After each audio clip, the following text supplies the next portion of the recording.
hello, this is Dr. Samyukta from Ayush Hospital, Bangalore, fertility specialist and gynec laparoscopic surgeon. So friends, ಇವತ್ತಿನ ನಮ್ಮ awareness ಪ್ರೋಗ್ರಾಮಲ್ಲಿ ectopic pregnancy ಬಗ್ಗೆ ಒಂದು ಚಿಕ್ಕ ಮಾಹಿತಿ.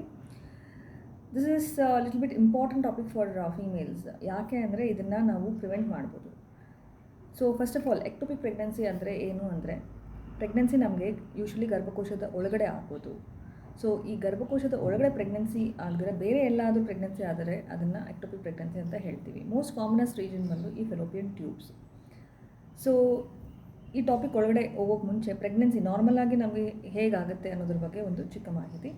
ಈ ಅಂಡಾಶೈಲಿಯಿಂದ ಅಂಡಾಣು ರಿಲೀಸ್ ಆದಮೇಲೆ ಈ ಫೆಲೋಪಿಯನ್ ಟ್ಯೂಬ್ ಒಳಗಡೆ ಎಂಟ್ರಿ ಆದಮೇಲೆ ವೀರ್ಯಾಣು ಕೆಳಗಡೆಯಿಂದ ಸರ್ವಿಕ್ಸಿಂದ ಅಸೆಂಡ್ ಆಗುತ್ತೆ. ಎರಡೂ ಸೇರಿದ ಮೇಲೆ ಇಲ್ಲಿ ಭ್ರೂಣ, ಈ ಫೆಲೋಪಿಯನ್ ಟ್ಯೂಬಲ್ಲಿ ಭ್ರೂಣ, ಈ ಎಂಬ್ರಿಯೋ ಅನ್ನೋದು ಫಾರ್ಮ್ ಆಗಿ ನಂತರ ಅದು ಕೆಳಗಡೆ ಡಿಸೆಂಡ್ ಆಗಿ ಇಲ್ಲಿ ಎಂಡೋಮೆಟ್ರಿಯಮ್ ಲೈನಿಂಗ್ ಮೇಲೆ ಬಂದು ಅಂಟ್ಕೊಂಡ್ಮೇಲೆ ಪ್ರೆಗ್ನೆನ್ಸಿ ಈ ಯೂಟ್ರೈನ್ ಕ್ಯಾವಿಟಿಯಲ್ಲಿ ಆಗುತ್ತೆ. ಸೊ ಈ ಪ್ರಾಸೆಸ್ ಏನಾದರೂ ಡಿಸ್ಟರ್ಬ್ ಆದರೆ ನಮಗೆ ಎಕ್ಟೋಪಿಕ್ ಪ್ರೆಗ್ನೆನ್ಸಿ ರಿಸಲ್ಟ್ ಆಗ್ಬೋದು. ಸೊ ಯಾಕೆ ಡಿಸ್ಟರ್ಬ್ ಆಗ್ಬೋದು ಅಂದರೆ, ಈ ಭ್ರೂಣ ಅನ್ನೋದು ಏನಾದರೂ ಫಾರ್ಮ್ ಆಗುತ್ತಲ್ಲ, ಈ ಫೆಲೋಪಿಯನ್ ಟ್ಯೂಬಲ್ಲಿ ಈ ಮೂಮೆಂಟ್ ಏನಾದರೂ ಇದೆಯಲ್ಲ, ಈ ಅಂಡಾಣು ಪಿಕಪ್ ಆಗೋದು ಮತ್ತು ಅದು ಈ ಒಳಗಡೆಯಿಂದ ಬಂದು ಮತ್ತೆ ಇಲ್ಲಿ ಯೂಟ್ರೈನ್ ಕ್ಯಾವಿಟಿ ಒಳಗಡೆ ಬರೋದು, that entire process is been link to a cilia. ಅಂದರೆ ಸೀಲಿಯಾ ಅಂದರೆ ಹೇರ್ ಲೈಕ್ ಸ್ಟ್ರಕ್ಚರ್ಸ್ ಇರುತ್ತೆ. ಇದು ಫೆಲೋಪಿಯನ್ ಟ್ಯೂಬ್ ಒಳಗಡೆ ಹೇರ್ ಲೈಕ್ ಸ್ಟ್ರಕ್ಚರ್ಸ್ ಇರುತ್ತೆ. ಅದು ಎಗ್ ಎಂಟ್ರಿ ಆದ ನಂತರ ಅದು it will be moving like inwards, so that ಇಲ್ಲಿಂದ ಅದು ಯೂಟ್ರೈನ್ ಕ್ಯಾವಿಟಿ ಒಳಗಡೆ ಎಂಟ್ರಿ ಆಗಲಿ ಅಂತ. ಆ ಸೀಲಿಯರಿ ಸ್ಟ್ರಕ್ಚರ್ಸ್ ಏನಾದರೂ ಡ್ಯಾಮೇಜ್ ಆಗಿದ್ದರೆ it can result in ectopic pregnancy. ಆ ಡ್ಯಾಮೇಜ್ ಆಗೋ ಕಾರಣ ಏನೇನಿರ್ಬೋದು? ಯೂಶ್ವಲಿ ಮೋಸ್ಟ್ ಕಾಮನಸ್ ಬಂದ್ಬಿಟ್ಟು ಇನ್ಫೆಕ್ಷನ್ಸ್.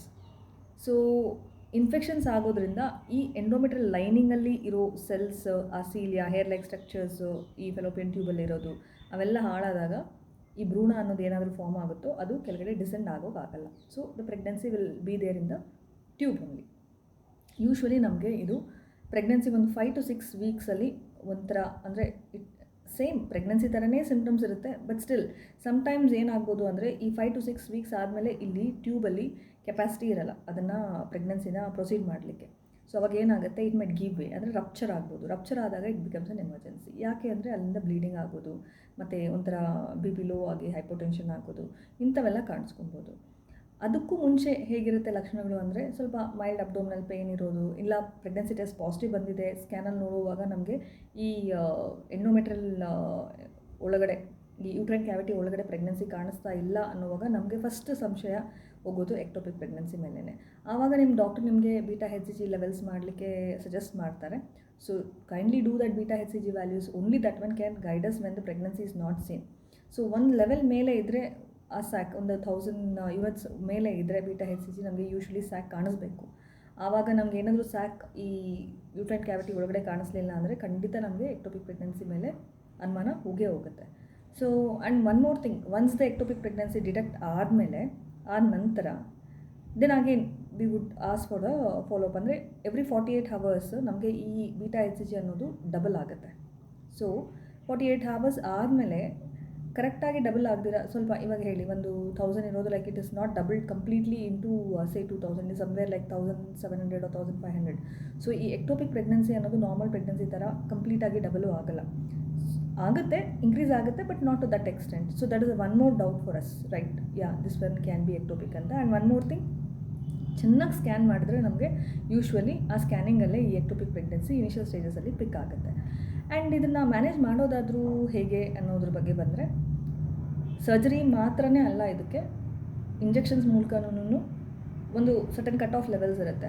ಅಂದರೆ ಆ β-HCG ವ್ಯಾಲ್ಯೂಸ್ ಒಂದು 3000 ಮೇಲೆ ಇರಬಾರ್ದು, ಹಾರ್ಟ್ ಬೀಟ್ ಬಂದಿರಬಾರ್ದು ಆ pregnancy whatever the foetal ಪಾರ್ಟ್ಗೆ. And the should be bleeding ಏನೂ ಇರಬಾರ್ದು, ಅದು ಅನ್ರಪ್ಚರ್ಡ್ ಆಗಿರಬೇಕು, ಪೇಷಂಟ್ ಸ್ಟೇಬಲ್ ಆಗಿರಬೇಕು, first and foremost thing. So ಇವುಗಳನ್ನೆಲ್ಲ ನೋಡಿಕೊಂಡು medical management could be offered to. And injections ಮುಖಾಂತರ it will take a long time. ಮತ್ತೆ ಪದೇ ಸ್ಕ್ಯಾನಿಂಗ್ ಮಾಡೋದೇ ಆಗಲಿ, ಬ್ಲಡ್ ಟೆಸ್ಟ್ ಮಾಡೋದೇ ಆಗಲಿ, ಇವೆಲ್ಲ ಇರ್ತವೆ. So still yeah, when there is something called as conservative way of treating other than surgery, it is better to opt for that one first. Okay. And ಇನ್ನೊಂದೇನೆಂದರೆ, ಇದನ್ನೆಲ್ಲ ನಾನು ಏನಕ್ಕೆ ಹೇಳ್ತಾ ಇದ್ದೀನಿ ಅಂದರೆ, ಈ ಎಕ್ಟೋಪಿಕ್ ಪ್ರೆಗ್ನೆನ್ಸಿ ಆಗೋದನ್ನು ನಾವು ತಡಿಬೋದು ಅಂತ ಹೇಳಿದ್ದೆ. ಸೊ ಹೇಗಿದನ್ನು ತಡೆಯೋದು? ಫಸ್ಟ್ ಆಫ್ ಆಲ್ ಮೂಲ ಕಾರಣ ಏನಂತ ಹೇಳಿದ್ದೆ, ಮೋಸ್ಟ್ ಕಾಮನೆಸ್ಟ್ ರೀಸನ್ ಬಂದ್ಬಿಟ್ಟು ಇನ್ಫೆಕ್ಷನ್ಸ್. ಸೊ ಇನ್ಫೆಕ್ಷನ್ಸ್ನ ನಾವು ಜಲ್ದಿ ಅಂದರೆ ಇನಿಷಿಯಲ್ ಸ್ಟೇಜಸ್ಸಲ್ಲೇ ನಾವು ನೋಡಿಕೊಂಡು ಅದಕ್ಕೆ ಟ್ರೀಟ್ಮೆಂಟ್ ತೊಗೊಳ್ಬೇಕು. Female should not be lazy on this part. ಏನಾದರೂ ತುಂಬ ಜಾಸ್ತಿ ಬಿಳಿ ಹೋಗೋದು ಅಂದರೆ ಪೀರಿಯಡ್ಸ್ ಬರೋ ಮುಂಚೆ ಸ್ವಲ್ಪ ಬಿಳಿ ಹೋಗೋದು, ಇಲ್ಲ ಅಂದರೆ ಓವ್ಯುಲೇಷನ್ ಮುಂಚೆ ಸ್ವಲ್ಪ ಬಿಳಿ ಕಾಣಿಸ್ಕೊಳ್ಳೋದು normal. But other than that one remaining ಟೈಮಲ್ಲಿ ನಮಗೇನಾದರೂ ಜಾಸ್ತಿ ಬಿಳಿ ಹೋಗ್ತಾ ಇದೆ, ಇಲ್ಲ ಇಚ್ಚಿಂಗ್ ಇದೆ, ಕರ್ಡಿ ವೈಟ್ ಪ್ರಿಸಿಪ್ಟೇಟ್ ಥರ ಇದೆ, ಒಂಥರ ಸ್ಮೆಲ್ ಬರ್ತಾ ಇದೆ ಅಂದರೆ ತಕ್ಷಣ ಹೋಗ್ಬಿಟ್ಟು ಗೈನಕಾಲಜಿಸ್ಟ್ನ ನೋಡಿಕೊಂಡು treatment ತೊಗೊಳ್ಳೇಬೇಕಾಗತ್ತೆ.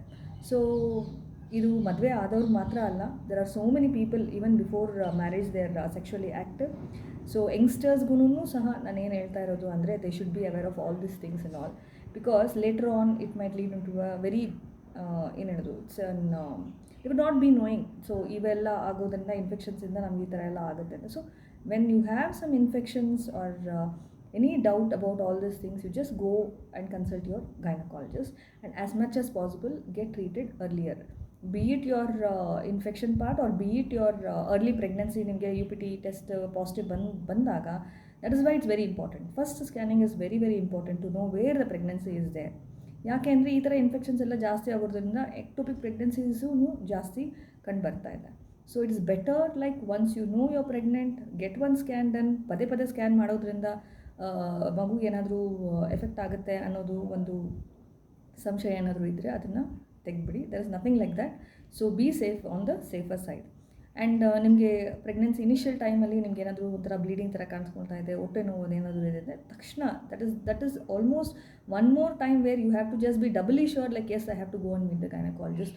Don't take a second step or don't take any friend suggestion like ಈ ಥರ ಇದೆ ನಾವು ಹೋಗಬೇಕಾ ಬೇಡವಾ ಅಂತ. So you have to definitely just go for a initial scanning also immediately when you know that UPT is positive. Okay, other than that ectopic pregnancy ಅಲ್ಲಿ ನಮಗೆ conservative line of treatment ಇದೆ. ನಾಟ್ ಓನ್ಲಿ ಸರ್ಜರಿ ವಿಷಯಕ್ಕೆ ಹೋದರೆ ನಮಗೆ ಇನ್ನೇನು ಅದು rupture ಆಗೋಗಿದೆ ಮತ್ತು ಜಾಸ್ತಿ ಬ್ಲೀಡಿಂಗ್ ಏನಾದರೂ ಇದೆ, patient is not stable and pregnancy it is like beyond limits, beta HCG levels R beyond 3000 ಅಂತ ಆ ಟೈಮಲ್ಲಿ ನಾವು ಕನ್ಸರ್ವೇಟಿವ್ ಮ್ಯಾನೇಜ್ಮೆಂಟ್ ಮಾಡೋದ್ರಲ್ಲಿ ಏನೂ ಅರ್ಥ ಇರಲ್ಲ.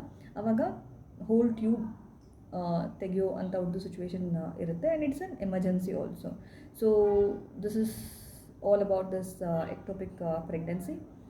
ಆ್ಯಂಡ್ ಎಕ್ಟೋಪಿಕ್ ಪ್ರೆಗ್ನೆನ್ಸಿ ಆಗೋದಕ್ಕೆ ಇನ್ಫೆಕ್ಷನ್ ಅಲ್ಲದಿರೋ ಬೇರೆ ಕಾರಣಗಳು ಇರ್ತವೆ. ಅಂದರೆ ಪ್ರಾಪರ್ಟಿ ಒಳಗಡೆ ಇರುತ್ತೆ ಕೆಲವೊಬ್ಬರಿಗೆ, ಆವಾಗ ಅದು ಯೂಟ್ರೈನ್ ಕ್ಯಾವಿಟಿಯಲ್ಲಿ ಜಾಗ ಇಲ್ದಿರೋ ಬೇರೆ ಎಲ್ಲಾದರೂ ನಿಲ್ಬೋದು, ಇಲ್ಲ ಕೆಲವೊಬ್ಬರಿಗೆ ಫ್ಯಾಮಿಲಿ ಪ್ಲ್ಯಾನಿಂಗ್ ಆಗಿರ್ಬೋದು. ಆವಾಗ ಏನಾದರೂ ಪ್ರೆಗ್ನೆನ್ಸಿ ಆಗಿದ್ರೆ ಅದು ಮತ್ತೆ ಎಕ್ಟೋಪಿಕ್ ಆಗೋದಕ್ಕೆ ತುಂಬ ಚಾನ್ಸಸ್ ಇರುತ್ತೆ.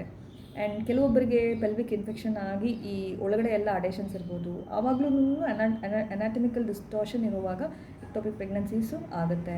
ಆ್ಯಂಡ್ ಒನ್ ಮೋರ್ ಥಿಂಗ್ ಏನಂದರೆ, ಒಬ್ಬರಿಗೆ ಒಂದು ಸೈಡ್ ಎಕ್ಟೋಪಿಕ್ ಪ್ರೆಗ್ನೆನ್ಸಿ ಬಂದರೆ 15 to 20% higher chances for them, like one more time ಇನ್ನೊಂದು ಸತಿ ಎಕ್ಟೋಪಿಕ್ ಆಗೋ ಚಾನ್ಸಸ್ಸೂ ಅವ್ರಿಗೆ ಜಾಸ್ತಿ ಇರುತ್ತೆ. ಸೊ ಅಂಥವರು ಒಂದು ಸತಿ ಎಕ್ಟೋಪಿಕ್ ಪ್ರೆಗ್ನೆನ್ಸಿ ಆಗಿದೆ ಅಂದರೆ ನೆಕ್ಸ್ಟ್ ಟೈಮ್ ಅವ್ರಿಗೆ ಯೂರಿನ್ ಪ್ರೆಗ್ನೆನ್ಸಿ ಟೆಸ್ಟ್ ಪಾಸಿಟಿವ್ ಬಂದಾಗ immediately go to the doctor and show it whether it is inside the uterine cavity or in the tube. So again and again I am telling you that ಇನ್ಫೆಕ್ಷನ್ಸ್ನ ದೂರ ಇಡಿ, so that you can prevent the ectopic pregnancies also.